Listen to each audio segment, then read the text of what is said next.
At Starbound, we tell stories the human way, not with artificial voices or AI slop. In the end, what's HFY without humanity? Subscribe to keep it this way. My name's I Am Duck. Let's begin. The lesson would begin in minutes, and the trio of retired field instructors had gathered to conspire against one of their students, a human they intended to make miserable over old grievances, even though those grievances had nothing to do with this particular young student. "What's the name of this human again?" Vezik asked, adjusting his teaching tablet with his three-fingered hand. The tall Gronar stood in the empty corridor, his purple skin standing out. At nearly 7 feet in height, Vezik cut an imposing figure, even among the diverse species that populated the Galactic Military Academy. His bipedal form was so different from a human's basic structure: 2 arms, 2 legs, a torso, and a head in roughly the same arrangement. But the similarities ended there, with a third eye centered perfectly in his forehead, blinking independently of the other 2. This third eye marked him as a Gronar, one of the few species in the galaxy with an odd number of optical organs. Most species evolved with even numbers, 2, 4, sometimes 6. The 3 instructors had dragged chairs from their respective classrooms into the corridor, arranging them in a conspiratorial triangle. They'd chosen this spot carefully, the junction between 3 wings of the academy, where foot traffic was minimal in the early morning. "The human's name is Lincoln," Zayor replied, his forked tongue flicking out to taste the air, a nervous habit his species couldn't suppress. The reptilian instructor's scales were pink, a color that had been his curse during their academy days. Those scales, that particular shade of pink, had caused the human cadets to consistently mistake him for female. It stemmed from some primitive Earth association between the color pink and femininity. An old and meaningless cultural quirk that made no sense to most of the galaxy, but had haunted Zayor for decades. He continued, "Lincoln is quite an unusual name for humans born outside Earth. The colony-born usually give their offspring names that blend with local customs, trying to fit in with whatever world they've settled on. A name like Lincoln suggests this one's parents were Earthborns. Probably means the boy himself was born on Earth, a real Earthborn human, not someone raised in low gravity." Quarry shifted his massive bulk in the chair, which groaned under his weight. The metal frame had never been designed for someone of his proportions. Standing at 10 feet tall and weighing close to 400 kilograms, Quarry was a giant even by the standards of his homeworld. The green giant said, "There's nothing special about being Earthborn," he mumbled. "All it means is they can brag about growing up on a planet with nearly 2 times standard gravity. They act like that makes them natural warriors, like higher gravity somehow makes them superior to the rest of us. I've seen Earthborn humans crumble under pressure just like anyone else." Vezik felt his third eye blink, a involuntary response to emotional stimuli that his species couldn't control. Memories flooded back unbidden. Their own time as cadets walking these same halls, eating in the same mess hall, training in the same combat rings. The rivalry with that particular group of humans had defined their entire academic experience. In his more honest moments, usually late at night when sleep wouldn't come, Vezik could admit that he and his friends had initiated many of the conflicts. They'd been young, proud, coming from species with long martial traditions. The idea that humans, barely spacefaring for 2 centuries, were being fast-tracked through training programs had seemed like an insult to everything they'd worked for. But the humans had responded to every provocation. matched every challenge, and somehow, inexplicably, they'd always come out looking better in the instructor's evaluations. "Tell me something," Vezik said. "Do either of you think it's fair? Do you think there's any justice in how our lives turned out? John Reeves. Remember him? That smug human who couldn't shut up about Earth? He's commanding an entire fleet now. The 7th Fleet, if the rumors are true. Laura, who we caught cheating on that navigation exam, runs special operations for 2 Galactic Console. And Jimmy." He paused, the name bitter on his tongue. "That Jimmy, who lost his legs in that training accident, who he thought was finished. He's a strategic drone operator now. Controls an entire network of intelligence-gathering systems. Even crippled, he ranks higher than any of us. And where are we? We're lowly instructors in the same academy where we were supposed to become legends." Zayor's tail, usually kept still through conscious effort, began lashing against the chair leg in agitation. "Don't remind me of what should have been. I hate teaching the stupid kids in this academy." "The universe conspired against our success," Quarry agreed, his massive hands clenched into fists that could crush stone. "We fought in the Twin Stars conflicts. Real combat. Yet here we are." Vezik observed his companions, noting how their grievances had synchronized over the years into a harmony of resentment. "What if," he said slowly, savoring each word, "we could get some historical reparation?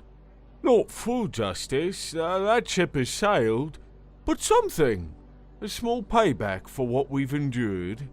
Both Zayor and Quarry leaned forward, interest clear in their body language. "This human called Lincoln," Vezik continued. "This Earth-born human cadet. What if we gave him a reality check? What if we made his time at the academy so thoroughly miserable that he questions every decision that brought him here?" Zayor's pink scale shifted to a deeper shade, almost crimson, his species' equivalent of a predatory smile. "You're suggesting we make his life hell? I like where this is going. Continue." "Nothing that would get us fired," Vezik clarified quickly. "Nothing officially against regulations. Death by 1,000 administrative cuts." "Count me in," Quarry rumbled, his green skin seeming to brighten with anticipation. "It's about time we reminded these humans that the galaxy doesn't exist for their benefit. That sometimes being human isn't enough. Sometimes they lose." "Perfect," Vezik said, his third eye blinking rapidly in excitement. "But I want to start with something memorable. Something that will set the tone for his entire year. I want you both to watch my class today. Bring your chairs to the back of my classroom. Make it obvious you're there to observe. I'm going to surprise my students with a special lesson on how to disable a human. And I'll need young Lincoln as my assistant." "Assistant?" Zayor's tongue flicked out again, this time in amusement. "You mean test subject? You're going to humiliate him in front of his peers?" "A barely qualified cadet against Vezik, who's seen real combat." Quarry's laugh was like thunder rolling through mountains. "The boy won't know what hit him." The trio shared a moment of perfect understanding. Their species' different features all showing the same expression of anticipated satisfaction. This wasn't just about one human cadet. This was about balance, about proving that they deserved better than what life had given them. About demonstrating that humans weren't the inevitable inheritors of the galaxy's military future. "Come on," Vezik said, standing and lifting his chair with easy strength. Let's get to my classroom before the students arrive. I want everything perfectly arranged for this demonstration. They made their way through the corridors. Other instructors were beginning to arrive, but none paid attention to 3 colleagues carrying chairs. Such informal rearrangements were common enough. Brizik's classroom was standard academy issue, designed to accommodate 30 students of various species in relative comfort. The seats were arranged in a semicircle facing a raised platform, where combat demonstrations and lessons took place. Today, Brizzik thought, with grim satisfaction, it would display the various weak points of human anatomy. He positioned himself at the instructor's podium while Zayor and Quarry arranged their chairs at the back of the room. They chose the optimal viewing angle, where they could see both the demonstration platform and the students' reactions. All 3 were smiling, though each species expressed it differently. Brizzik's thin lips pulled back, Zayor's scale shifted to a lighter pink, and Quarry's eyes narrowed with pleasure. Remember, Brizzik said quietly, look stern, evaluate. Like you're here to assist my teaching methods. It'll add pressure to the situation. Oh, we'll be evaluating something, Zayor replied with a soft hiss of amusement. The students began arriving in small groups, their diverse forms creating a rainbow of colors and textures that still, after years of teaching, occasionally amazed Brizzik. First came Sevilla, whose entrance was always distinctive. She was a formless red blob, her natural state being entirely liquid, who struggled constantly to maintain a bipedal shape. Her species had evolved on a high-gravity water world where solid form was unnecessary, but Academy regulations required a standard presentation, which meant she had to force herself into something resembling a humanoid shape.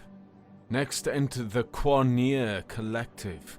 Though calling them was both accurate and misleading, the Quanier were a cluster of 12 blue-skinned individuals, each about the size of a human, that moved and thought as one unit.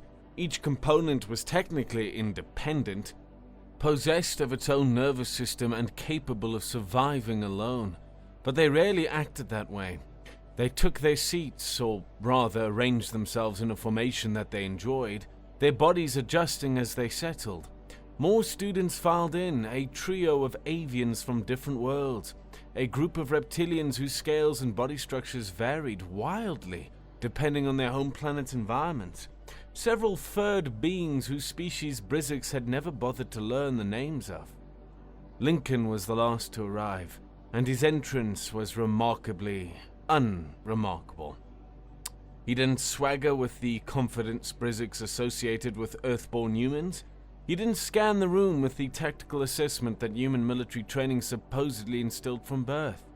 He simply walked in, his standard academy uniform fitting his average human frame perfectly, neither too tight nor too loose.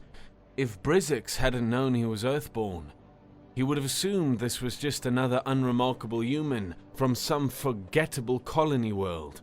But Brizzik's attention was laser-focused on him, as was the attention of the 2 instructors at the back. The unremarkable human was about to become the centerpiece of their long-delayed revenge. Good morning, cadets, Brizzik began. I know your syllabus indicated we would be covering Xerxian combat forms today, specifically their forearmed grappling techniques. However, I've decided to make a change to address a more pressing tactical concern. He paused for effect, letting his main eye sweep the room while his third eye remained fixed on Lincoln, who was pulling out a datapad to take notes. Today's subject, Brizzik announced with deliberate weight, will be how to disable a human in combat. The classroom erupted like a disturbed hive. Voices overlapped in a chaos of languages and translation device outputs.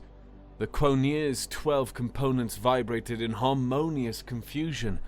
Soviela's form rippled violently, losing cohesion momentarily, before she pulled herself back together. Several of the avian's crests rose in alarm or interest. It was hard to tell which. "Instructor Vezik!" one of the avians squawked, not waiting to be acknowledged. "Why the sudden change?" A furred being whose species resembled what humans called a bear, with 6 eyes arranged in 2 horizontal rows, added, "Oh, is this change approved by the Academy administration?" "The Academy grants instructors broad discretion to address emerging tactical concerns," Vezik interrupted smoothly, having anticipated such objections. He'd spent an hour last night reviewing the regulations to ensure he was technically within bounds. "Recent conflict analysis have shown that human combatants are increasingly common in both allied and opposition forces. Would you prefer to learn these lessons in a classroom, or discover them when a human pirate has a blade to your throat?"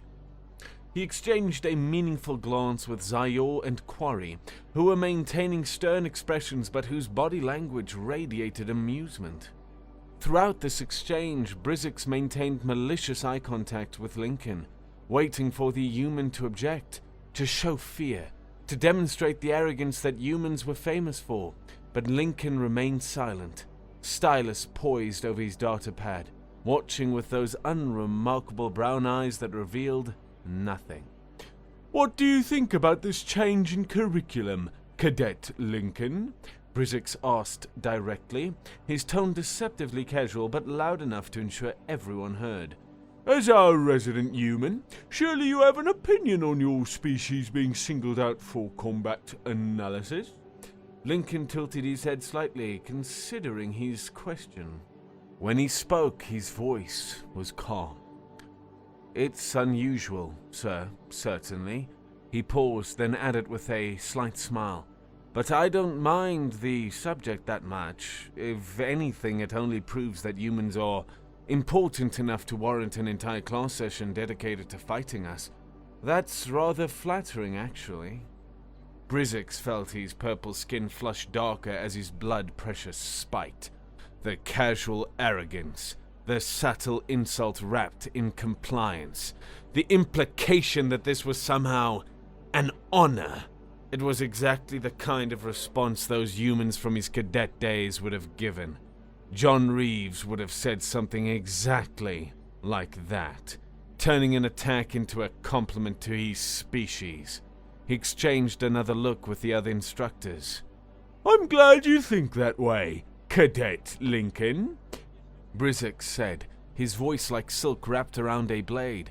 "Because you're going to be our test subject for a live demonstration, a practical example for your classmates to observe and learn from." The confusion in the classroom intensified. Several students looked at each other, showing concern, their various forms of expression unified in worry. This wasn't usual procedure. Live combat demonstrations typically use training droids or volunteer senior students who had already completed basic combat training. Not first-year cadets pulled from their seats without warning or preparation. "Excuse me, sir," Lincoln's voice was calm. "What exactly would this demonstration entail? Are we talking about a technical walkthrough or—" "A practical combat training exercise between the two of us," Vezik clarified, stepping onto the raised platform and gesturing for Lincoln to join him. "I'll demonstrate various techniques for subduing a human opponent, and you'll defend yourself as you see fit.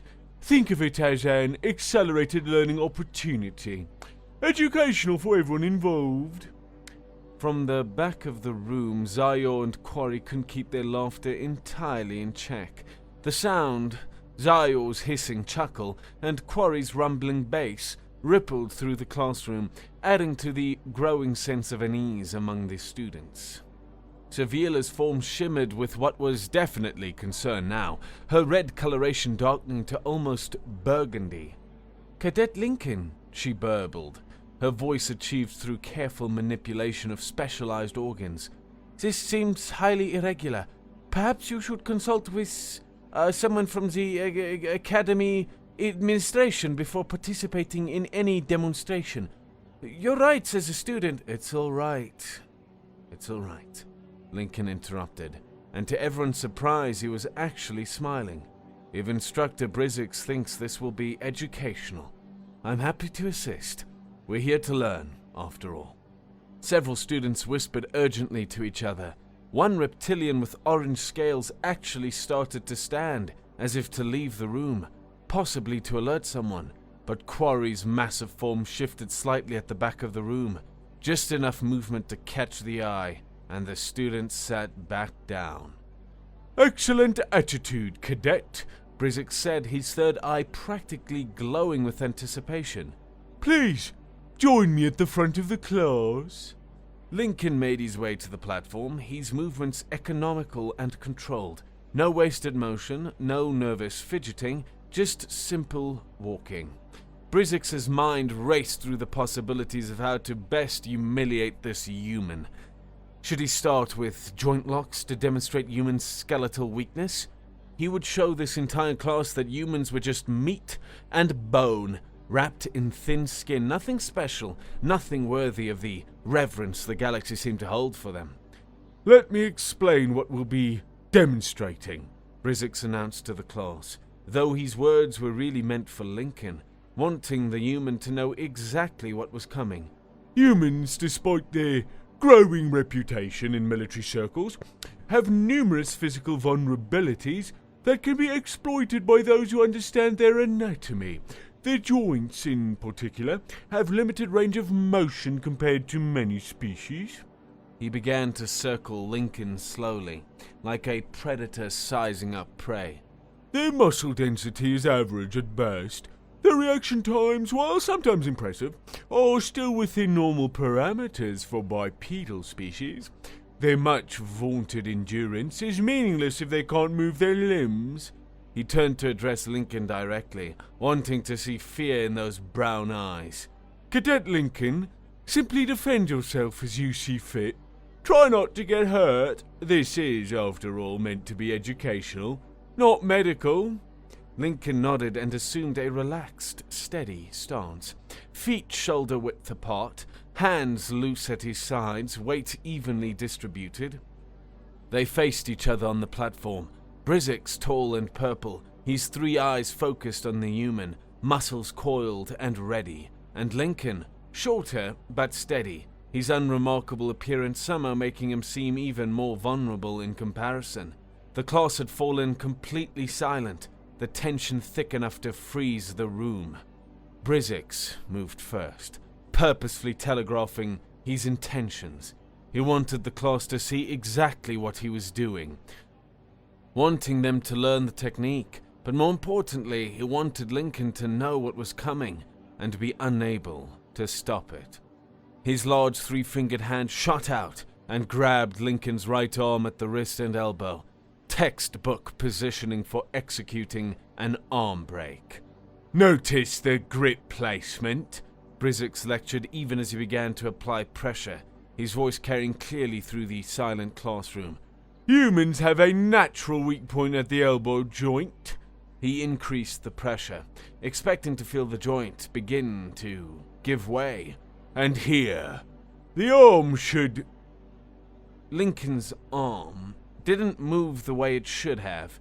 Instead of buckling under Vizik's strength, instead of the joint beginning to hyperextend toward the break, the human seemed to flow with the motion like water, finding a new path.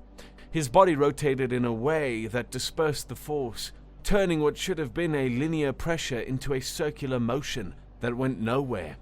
Vezik frowned and applied more pressure, putting real strength behind it now. He felt the strain in his own muscles as he tried to complete the technique, his three-fingered grip tightening until it should have been painful for the human. Lincoln's face showed a flicker of discomfort, a tightening around the eyes that indicated pain, but his arm remained intact. Interesting, Lincoln murmured, the word so quiet only Vezik could hear it, then louder. You're using linear force against a joint that naturally wants to rotate. Classic mistake. Vezik saw something change in those brown eyes, a moment of decision, of calculation, like a switch being flipped from passive to active. Then everything happened, very fast. Lincoln's legs moved in a scissors motion Vezik had never encountered before, sweeping and entangling simultaneously.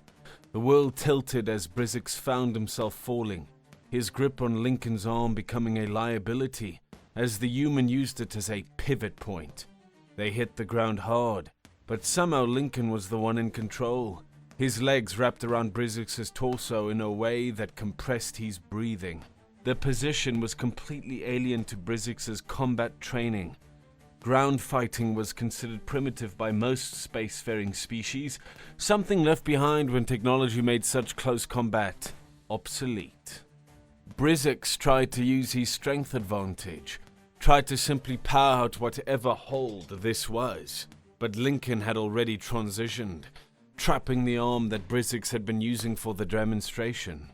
"This is called an armbar," Lincoln said, his voice calm and instructional, even as he applied steadily increasing pressure. "It's a technique from Earth, from something called Brazilian Jiu-Jitsu. It was developed by humans who understood that strength isn't everything. Leverage is. The arm becomes a lever, the elbow is the fulcrum, and the entire body provides the force." Vezik struggled frantically, his pride refusing to let him tap out, refusing to surrender to a mere cadet in front of his class, in front of Zio and Quarry. He tried to roll, using his weight advantage, but Lincoln moved with him, maintaining the lock. He tried to pull his arm free with raw strength, but the position made his muscles useless. He tried to strike with his free hand, but Lincoln's body position made it impossible to generate any real force. Sir," Lincoln said, his voice a warning now, "if you don't tap out, it's going to break." Vizik's three eyes blazed with fury and humiliation. He would not surrender to a human, not in front of his class, not in front of Zio and Quarry, who were watching his complete failure. He gave one more massive effort to break free, putting every ounce of his strength into pulling his arm away. Crack! The sound echoed through the silent classroom like a gunshot. It was a wet, organic sound that made several students gasp. For a moment, nobody moved, nobody breathed. The sound seemed to hang in the air, impossible to deny or misinterpret. Then Vezik screamed, a sound of pain and rage and disbelief that seemed to shake the very walls. Lincoln released the hold immediately, rolling away and coming to his feet in one smooth motion. His face showed genuine concern and what appeared to be regret as Vezik struggled to stand. His right arm hanging at an impossible angle, the bone clearly broken just above the elbow. The limb dangled like a dead thing, useless and wrong. The classroom erupted into chaos. Students gasped. Some stood up in shock. Others remained frozen in disbelief. At the back of the room, Zio and Quarry had gone completely still, their earlier amusement replaced by stunned horror. They looked like statues, unable to process what they had just witnessed. "Sir, I'm sorry," Lincoln said, and he seemed to genuinely mean it. There was no triumph in his voice, no satisfaction. "I warned you to tap out. In jiu-jitsu, when someone doesn't tap, injuries happen. You should get to medical immediately. That's a clean break, but it needs attention." Vezik stood there, cradling his broken arm against his chest, his purple skin pale with shock and pain. His third eye blinked rapidly, unable to focus, while his other two stared at Lincoln with a mixture of hatred and disbelief. This human, this unremarkable, tired-looking human, had just destroyed him in front of everyone. And worse, infinitely worse, he'd done it while trying to show mercy, while trying to avoid this exact outcome. Class dismissed. Brizzix managed to growl through gritted teeth. The students didn't need to be told twice. They filed out quickly, a buzz of whispers already spreading through the room like wildfire. By lunch, the entire academy would know what happened. Lincoln was the last to leave, pausing at the door. He turned back to look at Brizzix, and there was something in his eyes. Not pity, exactly, but understanding. For what it's worth, sir, that was a good attempt at an arm break. Your technique was actually solid. Against most humans, it probably would have worked. He paused, then added, but Earth has a say. Everyone has a plan until they get punched in the mouth. Or in this case, until they meet someone who actually knows how to fight. Then he was gone, leaving Brizzix with his broken arm, his shattered pride, and the devastating realization that everything he thought he knew about humans might be wrong. 2 hours had passed since the incident in the classroom, and the medical department had become a refuge of sorts for the three conspirators. Though refuge implied safety and comfort, neither of which were present. Brizzix lay on a medical bed, his arm encased in a bone regeneration field. The technology was impressive. Nanomedical bots were rebuilding his bone structure molecule by molecule, and the arm would be fully functional within a few days. But there was no technology in the galaxy that could repair his reputation as quickly. Zior paced back and forth across the medical bay, his pink scale shifting through various shades of agitation. His tail, usually kept under strict control, lashed wildly behind him, occasionally knocking against medical equipment. This is a complete disaster. The entire academy knows by now. I've already heard 3 different versions of the story, each more embarrassing than the last. In one version, you are crying. By tomorrow, their stories will have you losing to him blindfolded, with one hand behind his back.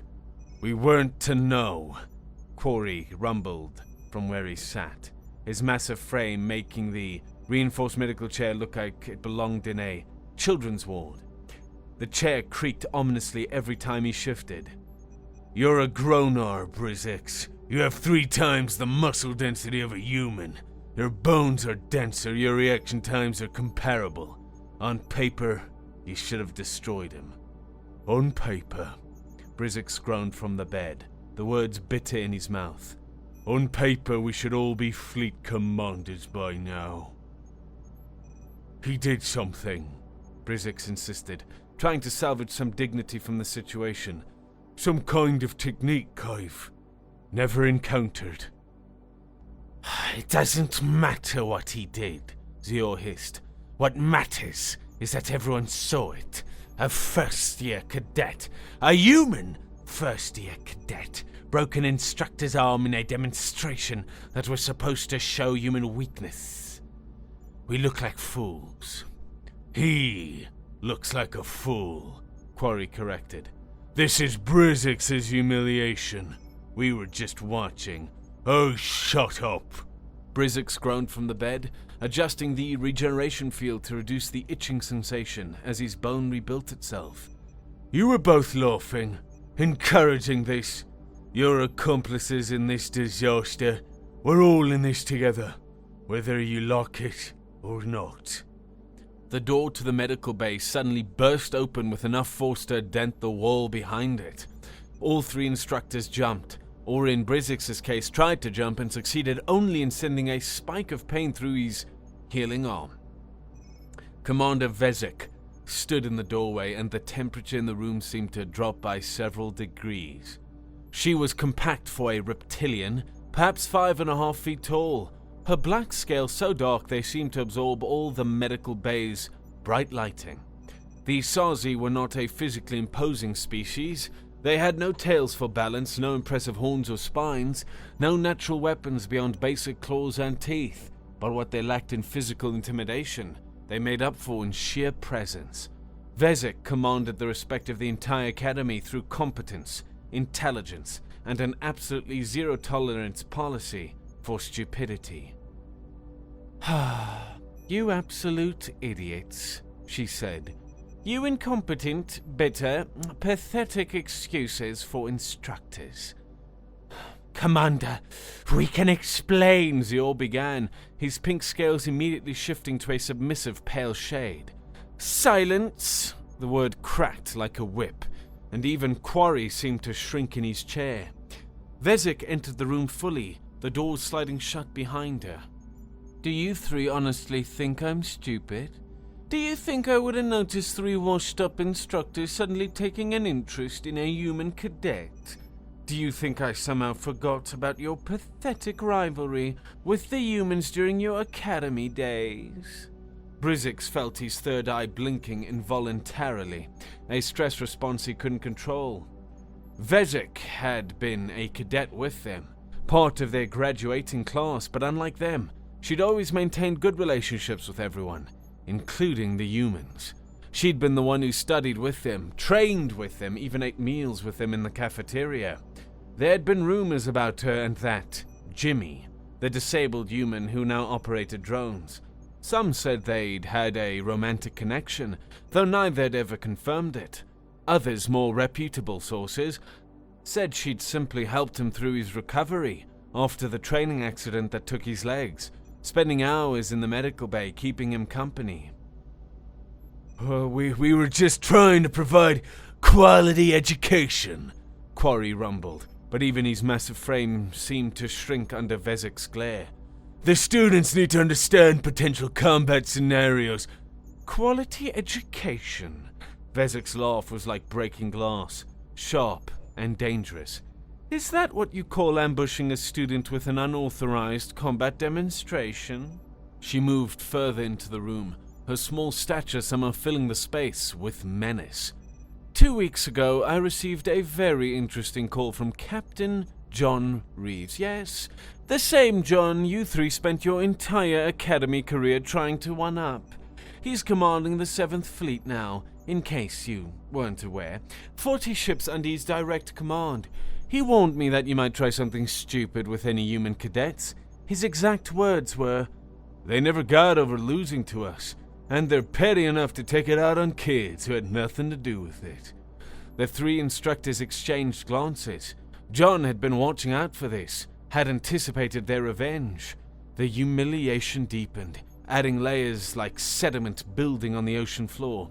So, Vezik continued, her black scales rippling in controlled patterns, I decided to conduct a little experiment. That cadet, Lincoln, his full name is Lieutenant Lincoln Finch, Earth Special Forces, on loan to the Academy for advanced tactical training. He's been in more real combat than all three of you combined.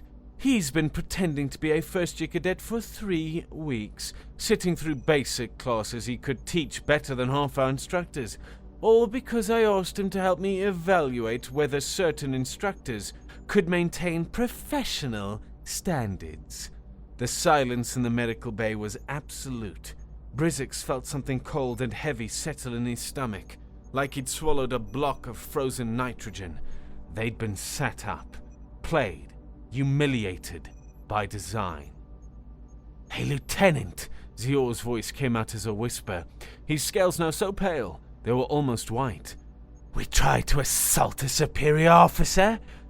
Technically, he was undercover, so the charges won't stick, Vezik said, her tone suggesting she deeply wished they would. But everyone will know what happened, and I'm not going to do anything to stop it. In fact, I might help it along. She moved closer to Brizzix's bed, looming over him despite her modest height. Up close he could see the fury in her eyes, controlled but burning hot. You want to know why John and the others succeeded while you three failed? You want to know the real reason, not the excuse you've been telling yourselves for 20 years? It wasn't because the universe conspired against you. It wasn't because humans are somehow favored by the system. It's because they worked together, supported each other, and focused on being better instead of tearing others down. You three spent so much time resenting their success that you never bothered to earn your own. That's not... Brizzix started, but Vezik cut him off with a gesture. Her gaze traveled between them. "I won't fire the three of you here, but I think you should think about that while you're deciding whether to resign." She didn't look behind after that. The door slid shut behind her, leaving the three instructors alone with their shame. The medical bay felt smaller somehow, as if the weight of their collective failure had compressed the very air around them. The truth of it settled over them like a burial shroud. Tomorrow they would have to make their decisions about resigning. Tomorrow they would have to face the consequences of their actions. But today, in this moment, in this medical bay, three failed officers finally faced the truth they'd been running from for 20 years. They were exactly what they'd always feared being: forgettable footnotes in other people's success stories, bitter reminders of what happened when resentment replaced ambition, when blame replaced growth, when the past became more important than the future. Outside, Lieutenant Lincoln was probably preparing to teach a class on actual combat techniques, sharing a real knowledge from real experience. And in the medical bay, three instructors sat with the wreckage of their delusions, finally understanding that the only thing worse than being a sore loser was spending 20 years pretending you weren't one.